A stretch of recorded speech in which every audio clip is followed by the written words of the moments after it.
All right. Can you hear in the back? Is the sound comfortable for everyone? Is the light comfortable for everyone? And are you comfortable? Well, you shouldn't be. The planet's going to shit in a handbag. No, that's just my John Lilly imitation. Not me at all. I'll circulate these now. If you're interested in an intensive rainforest ethnopsychobotany intensive at Palenque in the state of Chiapas next January, and you haven't gotten one of those, there it is. And then that gets the hype out of the way right at the beginning. So, most of you were probably at the talk I gave yesterday. Is that basically safe to assume? Yes. So I thought today I would talk a little bit, and then I think these things are much more interesting for me if they're interactive. And people bring all kinds of agendas to these things. And I don't know whether people want to talk philosophy or recipes. I don't know whether they want to talk politics or, share experiences. So I want to just, in order to make sure we all understand the domain we're operating from here, I would like to talk a little bit about what it's like to be loaded, because I think that's the ground zero of what we're talking about. Psychedelics are like any other social phenomena. There are a lot of wannabes. There are a lot of people who are along for the ride. I'm sure the pagan community is no stranger to this phenomenon because there are certain residual spin-offs, if you proclaim yourself pagan, that are hard to obtain any other way. Similarly for being psychedelic. So, some of you have heard me do this before, but it's a personal thing and yet it's a general thing. My notion of the psychedelic cosmogony, if you want to think of it that way, is it's like a bullseye. It's like a series of concentric circles, and various substances place you in various quadrants of that mandala at various distances from ground zero, which is at the absolute center. And nature, in her bounty, has provided various coordination points. I mean, there's the cannabis coordination point, the opiate coordination point, the tropanes that were so important in European witchcraft, the solanaceous plants, hyoscyamine, those things. That's a different chemical family and a different group of plant families that these compounds occur in. And I've been at this fairly steadily since 1964, and have tried to do everything with a certain level of attention and reverence, because I think that it's all very fine to go armed with the knowledge of pharmacology, dose response, LD50 and all that, but I think as pagans and magicians, we really understand that the mind can do anything. And there's a horribly frightening little passage in Jung somewhere where he says, the unconscious has 1,000 ways to terminate a life that has become meaningless. meaning, you'll step in front of a streetcar or something. So, in my lifetime of looking at these things and being interested in many other things as well, heresies, obscure backwaters of art history and literature, peculiar philosophies that rose and fell centuries ago in obscure parts of the world. My theory of life's exploration is to run edges. And I've mellowed over the years, but I used to say, if a book isn't 100 years old, you shouldn't read it. If a person isn't dead, you shouldn't worry about them. If they wrote in English, you shouldn't bother with them, so forth and so on. In the course of sorting out as many peculiar and bizarre possibilities as life could offer me in many places, my attitude was always critical. My attitude was always a show-me attitude. I don't believe in faith. I don't believe in belief. My favorite gospel story is the story of the Apostle Thomas, who was not present when Christ came the first time after the resurrection to the upper room. And then later Thomas came to the apostles and they said, the Master has been here. And he said, you guys have been smoking too much of that red lead. And then Christ came again. But in this conversation with the apostles, Thomas said, unless I put my hand into the wound, I will not believe it. And then time passed, and then Christ came again to the upper room, and he said, Thomas, come forward. Put your hand into the wound. And he did, and then he said, Lord, I am not worthy, so forth and so on. My conclusion about this story is that alone among all humanity in all times and places, only one person ever touched the incorporeal body of God. Thomas the doubter touched because he doubted. It was not necessary that the believers should be vouchsafed such a boon, but the doubter was awarded the supreme enlightenment. Okay, so much for that. So my thing has always been, whether you present me with a diet, a social arrangement, society, a sexual conundrum, a work of art, my criteria is it shit or is it shinola? And I'm happy to give you the benefit of my personal life's experience proceeding along those lines.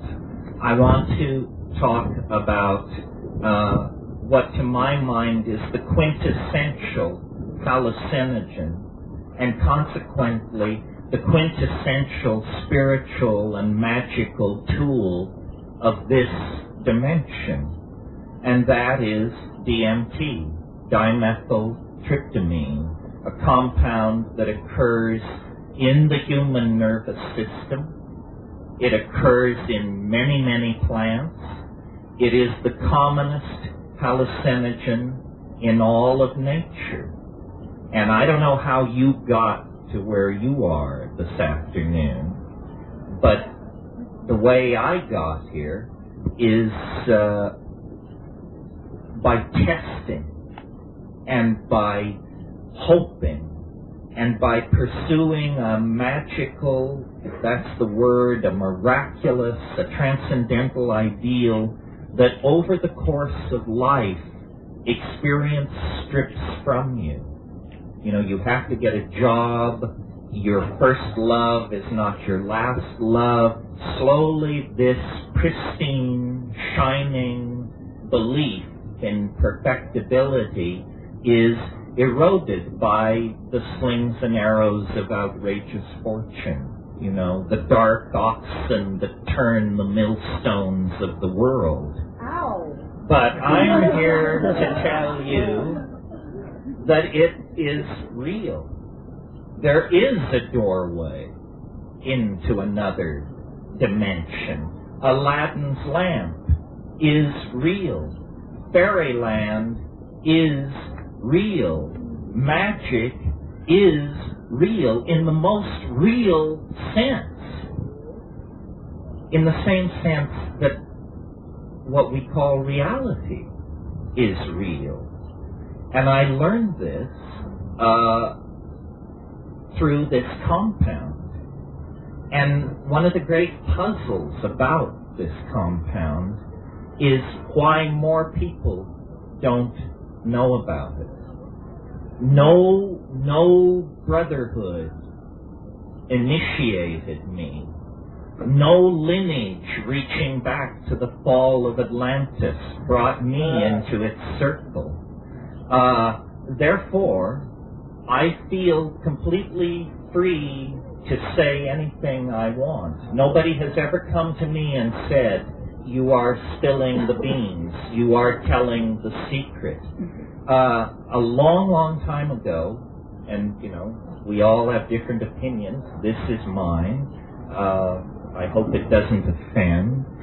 But a long time ago, I took an oath to tell all secrets that came my way. Don't tell me a secret. I won't keep it.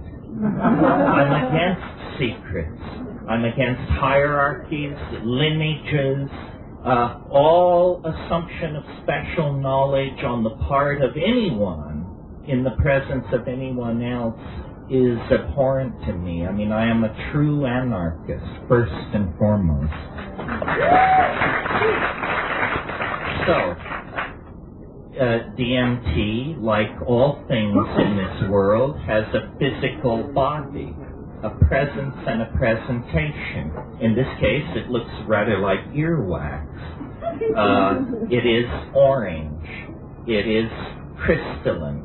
It smells vaguely of mothballs. And for my money, it is the lapis, the quintessence, the universal panacea at the end of time has sent a reflection back through the temporal labyrinth, and wherever this touches, wherever this compresses, the mystery is fully present. So, what is it then? Well, it's an experience, and I maintain it's the most intense experience you can have this side of the yawning grave, without doubt. I mean, people say, is it dangerous?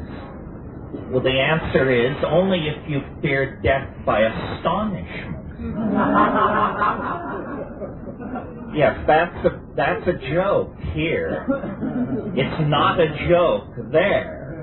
Because you find yourself literally holding your heart to verify that you have not, in fact, had a coronary thrombosis induced by wonder, terror, reverence, and astonishment. So, here it is, the quintessence, the orange thing. Was it transponded in from Arcturus? Was it handed down through some ancient eldritch brotherhood that found this secret before the pyramids were built? Who can say?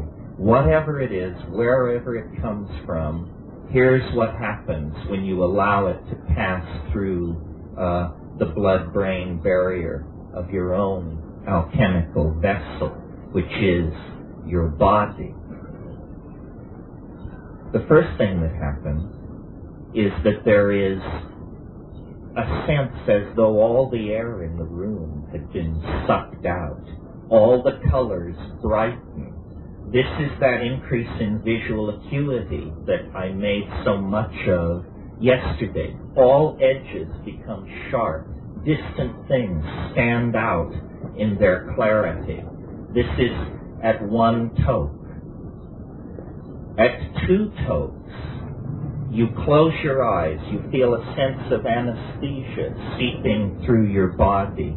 You close your eyes and you see a floral pattern rotating in space, usually yellow-orange.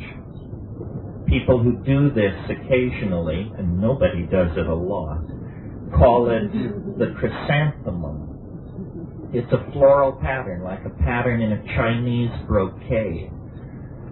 This forms and stabilizes, and then you either break through it or you require one more toke. And these are matters of physiology, shamanic intent, so forth and so on. The leather-lunged hash smokers among us have a leg up in this department. This is a spiritual discipline where the ability not to cough makes the difference between shunyata and, try again, Sam. So, you take, let us assume, a third toke, long and slow, through a glass pipe. Pure, you vaporize this stuff. You don't mix it with weed or oregano or any of that, which was done in the past. You want the pure stuff. And you take it in and in and in, and there is definitely somewhere in here a threshold which you must exceed. And when you do that, this membrane-like thing, this chrysanthemum, will actually part, and there is a sound like the crumpling of a plastic bread wrapper or the crackling of flame. A friend of mine says this is the radio intellecti of your soul exiting through the anterior fontanelle at the top of your head. Could be. In any case, this crackling sound and a tone,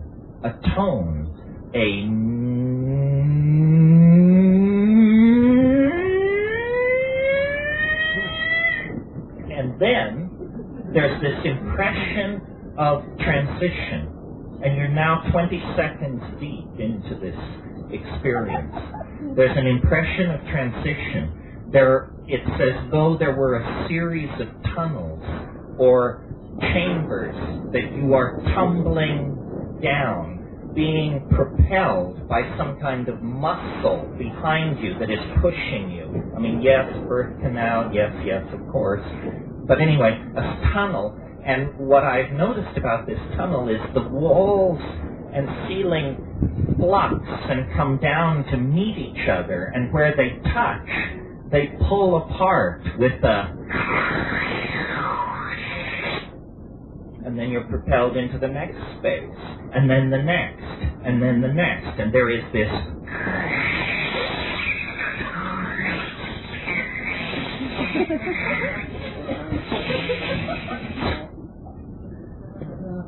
right.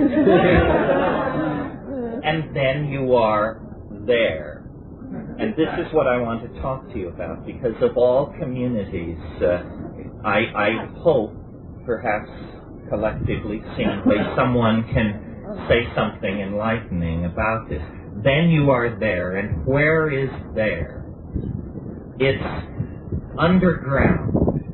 How you know this, you cannot say, but there is an irreconcilable sense of enormous mass surrounding you. In other words, you are underground. You're at the center of a mountain or something, and you're in a room which aficionados call the dome. And people will ask each other, did you see the dome? Were you there?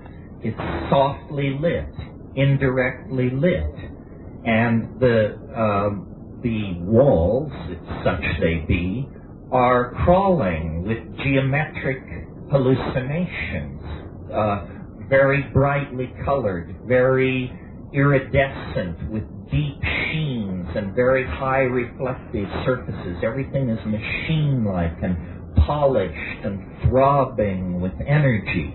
But that is not what immediately arrests my attention. What arrests my attention is the fact that this space is inhabited. That the immediate impression as you break into it is there is a cheer. The gnomes have learned a new way to say hooray.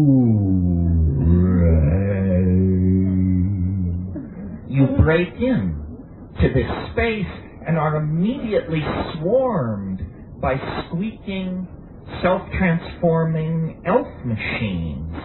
These things which are made of light and grammar and sound that come chirping and squealing and tumbling toward you, and they say, hooray, welcome, you're here. And in my case, you send so many, you come so rarely. and my immediate impression, no matter how many times I do this, and I've done it maybe 30 or 40 times, which isn't a lot in a lifetime of worshiping it, my immediate impression is that they are welcoming. There is something going on which I've over the years come to call love, L-U-V, not light utility vehicle, but love that is not like eros or not like sexual attraction. I don't know what it's like exactly. It's almost like a physical thing. It's like a glue that pours out into this space. And my immediate impression in there is I'm appalled. I'm appalled at how far I've come. And one of the strange things about DMT is that it does not affect your mind in the ordinary sense, in that, drugs, they make you giggly, they frighten you, they stimulate you, they depress you. DMT does none of this. You go to that place with all your groceries. You're there, and you're there thinking, Jesus H. fucking Christ, what is this? What is it? And you're thinking, I must be dead. I've done it this time. The psychedelic mantra, I've done it this time. I must be dead.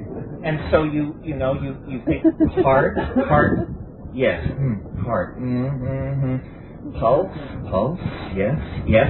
And meanwhile, these things are literally in your face. And what they do is they jump into your chest, and then they jump out again. And what they're doing, and this is the point, I think, what they're doing is they are singing, chanting, speaking in some kind of language that is very bizarre to hear. But what is far more important is that you can see it. They speak in the language which you see. And this is completely confounding, because syntax is not something you ordinarily reach out and touch. And in this space, that's what's happening. And so, like jeweled, self-dribbling basketballs, these things come running forward. And what they are doing with this visible language that they create is they're making gifts. They're making gifts for you. And they will say,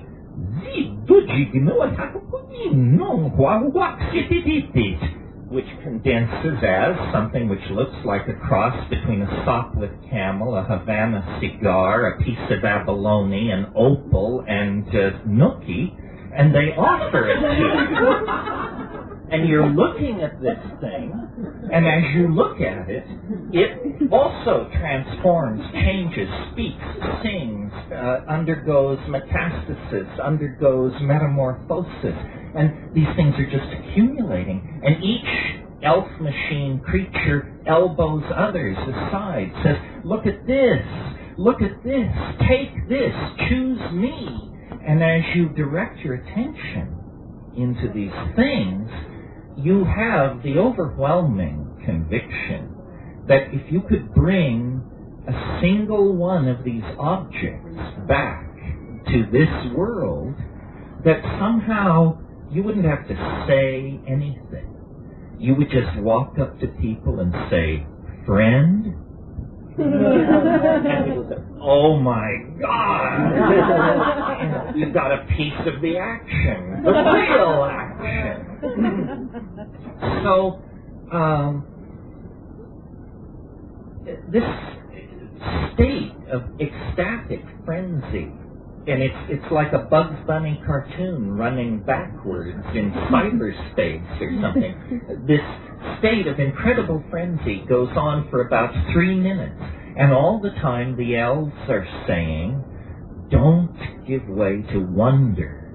Do not abandon yourself to amazement. Pay attention. Pay attention. Look at what we're doing. Look at what we're doing, and then do it. Do it. And it's this thing where then everything stops, and they wait, and you feel like a torch, a spark lit in your belly that begins to move up your esophagus. And eventually when it reaches your mouth just flies open. And this language-like stuff comes out. Acoustically, it's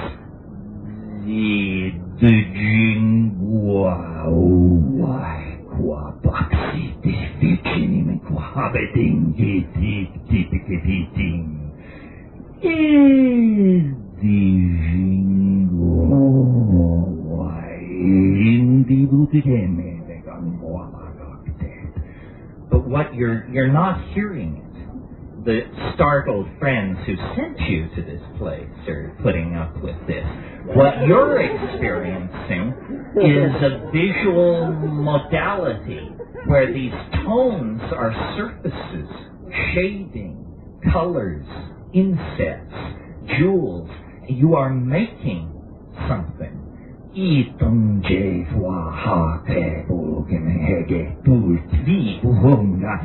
Erase, move forward, add cerulean, put in stippling. It's that sort of thing.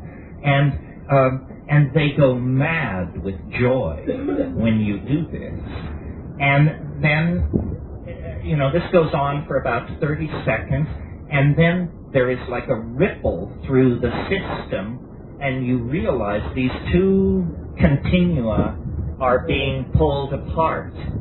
And I had one trip where and often it's very erotic, although I'm not sure that's the word, but it's almost like sex is the surface of something of which this is the volume. And I'm a great fan of sex. I don't mean to denigrate it. I mean to raise DMT to a very high status. But it's astonishing. And one trip, as the pull-away maneuver began, all the elves turned simultaneously and looked at me and said, "Deja vu. Deja vu." So, this is an experience which in some form, it will be different for each one of you, but in some form, at least what will be similar to my description is how dramatic it will be. It will hit you as hard as it hit me if you do it right. This, to me, this experience is of a fundamentally different order than any other experience this side of the yawning grave. And why religions have not been built around it, why empires have not risen and fallen around the control of its sources, why theology has not enshrined it as its central exhibit for the presence of the other in the human world, I don't know. I can tell the secret. As you notice, nothing shuts me up. But why this is not 4-inch headlines on every newspaper on the planet, I cannot understand, because I don't know what news you were waiting for, but this is the news that I was waiting for.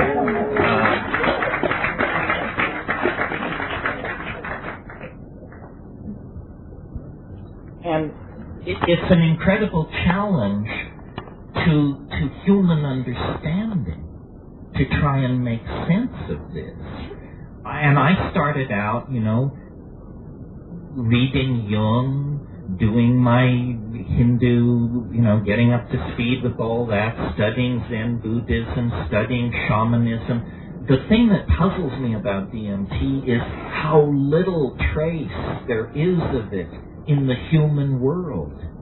I can't point to a period in European art or the art of some group of islanders somewhere and say that is very much like DMT. It isn't. And yet the DMT thing it's like an avalanche of orgasmic beauty, but a certain kind of beauty.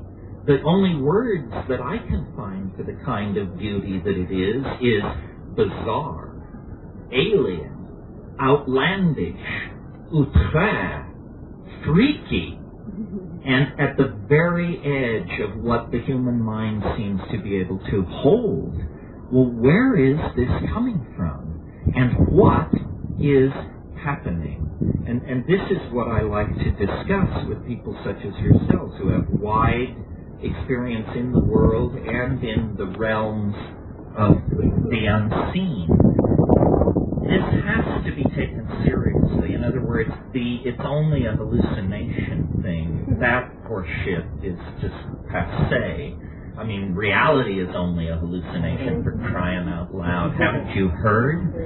So that takes care of that. It's only a hallucination. What we've got here, folks, is an intelligent entelechy of some sort that is frantic to communicate with human beings for some reason.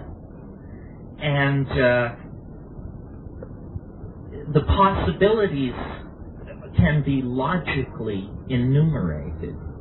I mean, what we've got here is either this is an extraterrestrial, evolved around a different star, possibly with a different biology, may not even be made of matter, came across an enormous distance sometime, maybe long ago, has some agenda which we may or may not be able to conceive of.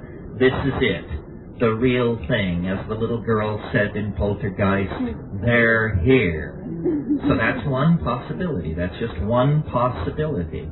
And I present these without judgment because I'm not sure.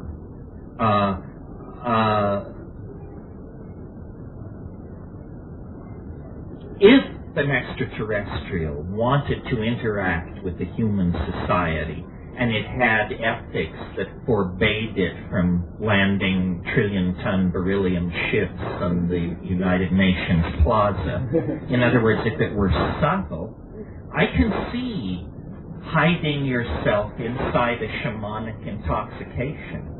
You would say, let's analyze these people. Okay, they're kind of hard-headed rationalists, except they have this phenomenon called getting loaded. And when they get loaded, they accept whatever happens to them. So let's hide inside the load, and we'll talk to them from there, and they'll never realize that we're of a different status than pink elephants. Okay, that's one possibility. Now, another possibility is that this is not about extraterrestrial flight and enormous technologies and distant homelands, that, and this is maybe closer to, friendlier to pagan notions, that there is a parallel continuum nearby, essentially right here. Call it fairyland, call it the Western realm, whatever you like, but you don't go there in starships. You go there through magical doorways, which are opened via ritual and things like that. That is a possibility as well. Certainly human folklore in all times and places except Western Europe for the last 300 years has insisted that these parallel domains of intelligence and organization exist. There is a third possibility, which I leave it to you to decide whether this is the more conservative position or the more radical position. And I reached this reluctantly, and I'm not sure this is my position, but these things have these types, as I call them, these self-transforming machine elves, these syntactical homunculi, have a very weird relationship to human beings. First of all, they love us. They care for some reason. Whoever and whatever they are, they're far more aware of us than we are aware of them. I've been witness the fact that they welcome me. So, is it possible that at the end of the 20th century, at the end of 500 years of materialism, reductionism, positivism, what we're about to discover is probably the least likely denouement any of us expected out of our dilemma. What we're about to discover is that death has no sting. That what you penetrate on DMT is an ecology of human souls in another dimension of some sort. I mean, this is hair-raising to me, and I spent my whole adolescence and early adulthood getting free from Catholicism and its assumptions, and I never imagined that a thorough exploration of life's mysteries would lead to the conclusion that, in fact, this is but a prelude. We are in a very tiny womb of some sort. Our lives are gestations, and this is not where we are destined to unfold ourselves into what it means to be human. This is some kind of a metamorphic stage, like the pupa of a butterfly. And so, this is deep water. Because, we are fairly agitated over the fact that we fear the planet is dying, and us with it. This stuff raises the issue that you don't know what dying is. Therefore, it's very uncertain exactly what sort of an attitude we should take to it. And as I say, I am not advocating a position. Mysteries are not unsolved problems. They are mysteries. When you stand naked in the presence of the mystery, it is still utterly and completely mysterious. But I enjoy talking to people about this because I think that the human body, the human mind, these are tools for the soul to use in the effort to unlock its meaning and its destiny. And millions of people, perhaps billions of people, have gone to the grave without knowing that this is possible, this experience that I just described to you. And it's perfectly harmless. I mean, I think that if science would back out of politics and do its work, we could establish that DMT is the most harmless, the safest of all hallucinogens. The fact that it occurs naturally in the human brain is the first clue to the fact that it's benign. The second clue is the fact that it only lasts 8 to 12 minutes. What that means to a pharmacologist is the body perfectly understands what to do with this compound. You take a hit of DMT, and your body says, oh, I recognize this.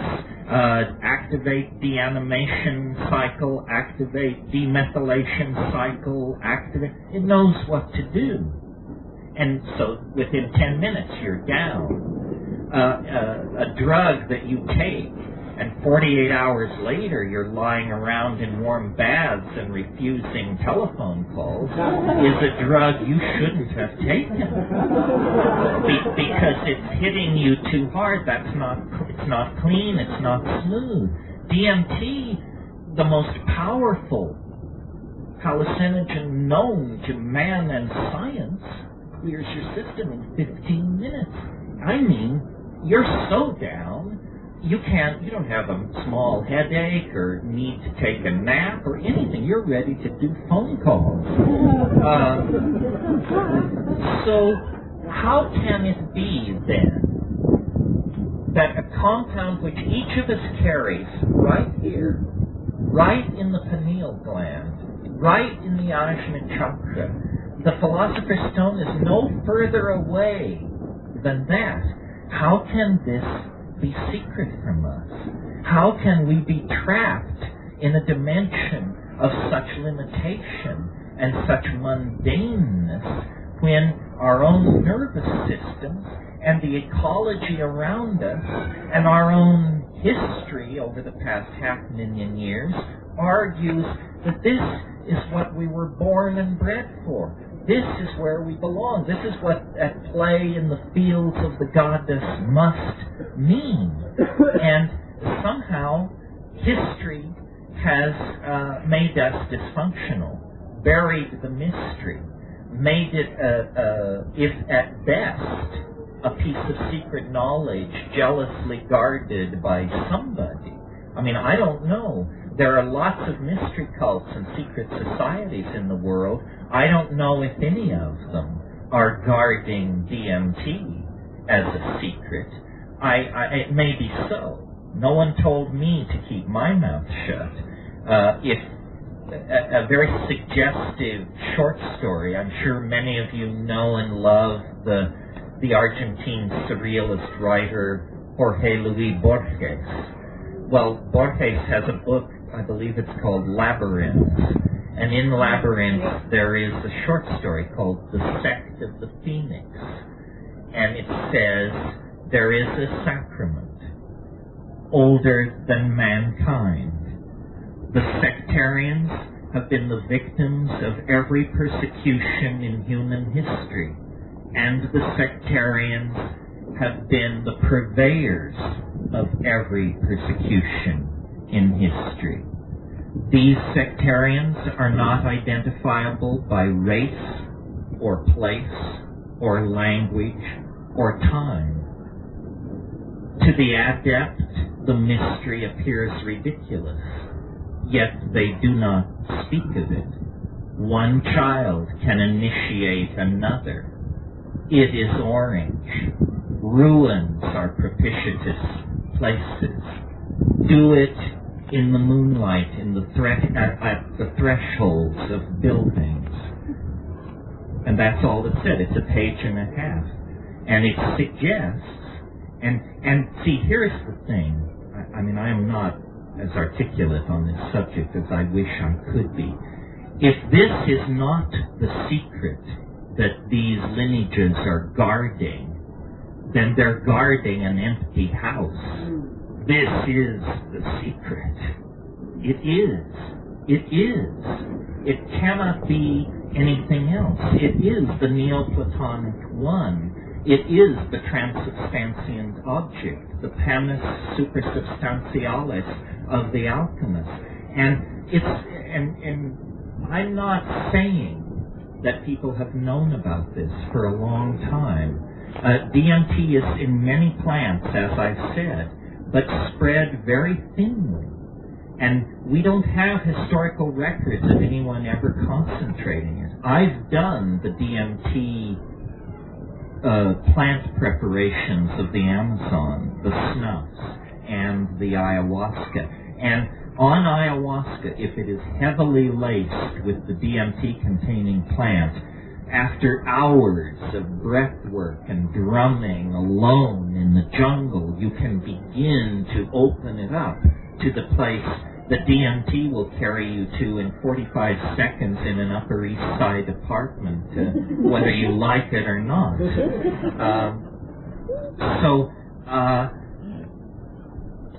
And I some of you may have seen, years and years ago, this B movie about a guy who has a big ranch in Mexico, and one of the campesinos comes rushing back from having encountered a brontosaur in the forest, and he can only point inarticulately at the woods and say, something, something, something, something. And that's what I am. I'm a monkey. And I've come back to the truth. And I'm telling you, there's something over the next hill that is off the scale. Off the scale. And I have made it my business to, delve. I'm a delver. I'm a noetic archaeologist. The obscure heresies and strange rites and all of this stuff. Been there, done that. It's all pale soup compared to this. And so I hype it to you.